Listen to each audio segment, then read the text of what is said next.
We opened today's show outlining the 5 or 6 big decisions that now officially face the Phoenix Suns after being eliminated from the playoffs last night after losing to the Oklahoma City Thunder to make it now, 8 in a row that they have lost with 2 games left on the schedule. And we told you that these 5 or 6 decisions are everything. They are going to determine the future of the Phoenix Suns. And we broke down the coaching earlier in the program.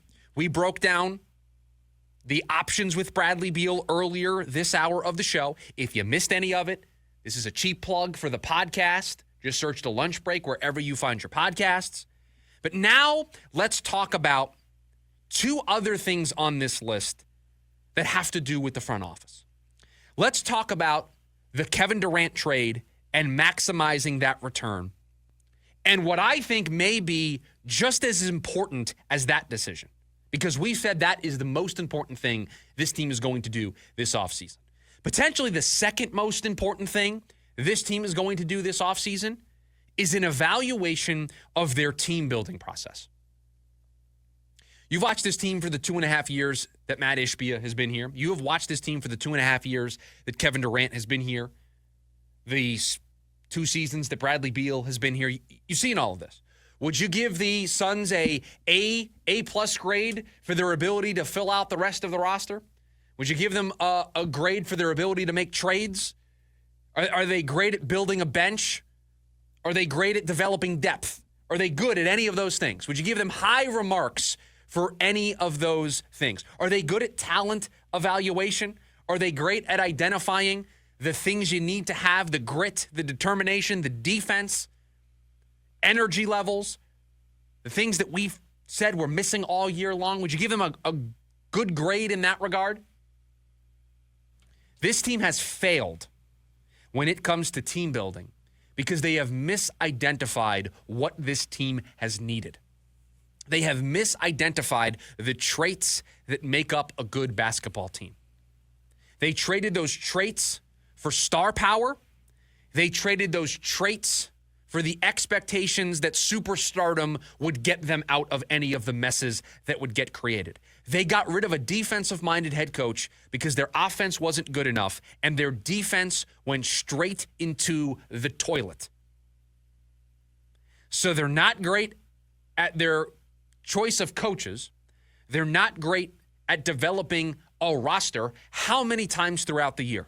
I know we've got some loyal listeners in the YouTube chat because I see some familiar names here today. They will be able to vouch for this. How many times did I say that this team is not playing like a team, that they're playing more like 5 guys that are playing pickup basketball at the Y? How many times did that phrase leave my mouth throughout the course of the season? That falls on the front office. That falls on your ability to identify a player being a good culture fit, being a good team fit, filling a specific role, a specific purpose that your team needs. This front office hasn't been good at that. But they drafted Ryan Dunn.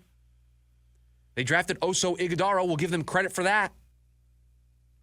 What else do we give this front office credit for? Because for multiple different coaches, for 2 different owners, they have tried to build a bench. They have tried to develop the depth. They have tried to put together a well-rounded roster. And over and over and over again, they have not checked that box. And so we've mentioned the coaching. We've mentioned the players. The front office also deserves a conversation. Clean slate. It is the word of the day. It is the phrase of the day here on the program. The Phoenix Suns need a clean slate. And more importantly than the coach, and more importantly than the players they target in free agency, than the players they target in the draft, the area that I think needs the clean slate the most is in that front office. Because you can complain that it's going to be 4 coaches in 4 years. You can say that that's not sustainable, that that's not a good look. This front office has been given the time that everybody wants the coaches to get. The front office has been given the time that everybody thinks Coach Bud should get, at least through next season. The front office has gotten the patience that in an athletic story today, John Hollinger says the Suns have not preached, that the Suns do not believe in. The front office has had that patience because they have been given chance after chance after chance. What have they done with those chances? A big goose egg is what they have done with those chances. So more so than the coaching, more so than the players that you identify in the draft or the players you sign in free agency, where this team needs a clean slate is in the vision and direction and the voices that are in that front office. That is where the clean slate is needed the most. The way you tried to build this team over the last couple of years did not work. It was broken. And so handing this front office the keys to the new car that you're going to try to roll out next season, it's going to end up the same way the last car ended up. And so I think if you make a change in the front office, you're making a change with the coach, because I think anybody that comes in here as the new GM wants to get their guy. I think that's only right, only fair to let a new GM, a new president of basketball operations, whatever fancy title you want to put on it, allowing that person to pick their coach makes sense. But of the two, if I could only pick a change in one coach or front office, it's got to be the front office for me. Has to be a change in the front office. Their vision has not worked. Their vision is flawed. They got patience. What did they do with it?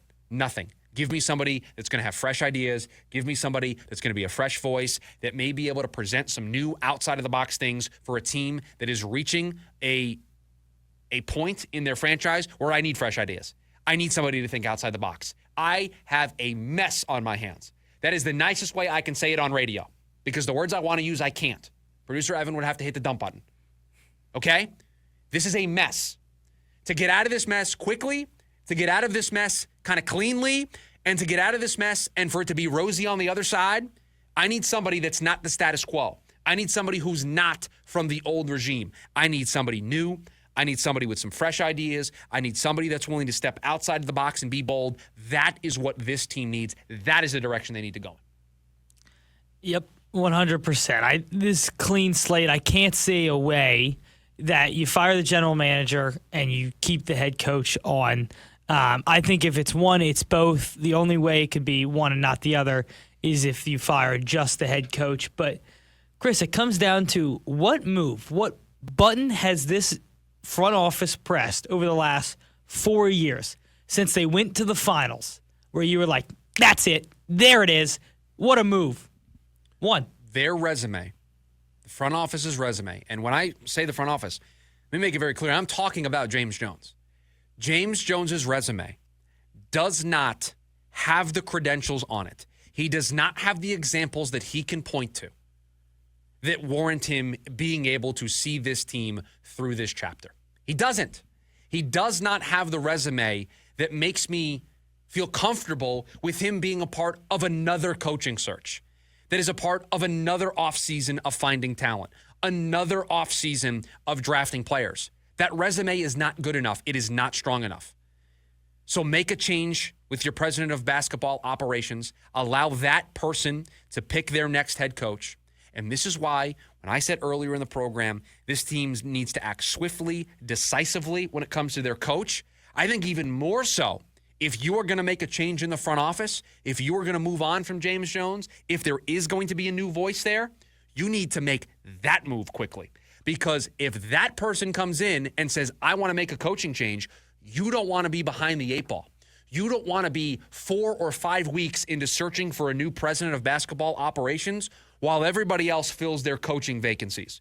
You don't want that to be what your future looks like. So if you are going to make a change in the front office, might need to be a Friday news dump tomorrow to get a head start. You may need to do what the Nuggets did earlier this week, where it was both guys gone in one tweet. Michael Malone, Calvin Booth, both of you gone in one set of transactions. That's what the Suns might need to do. So it's what they should do. It's what they need to do to get a jump start on this entire offseason.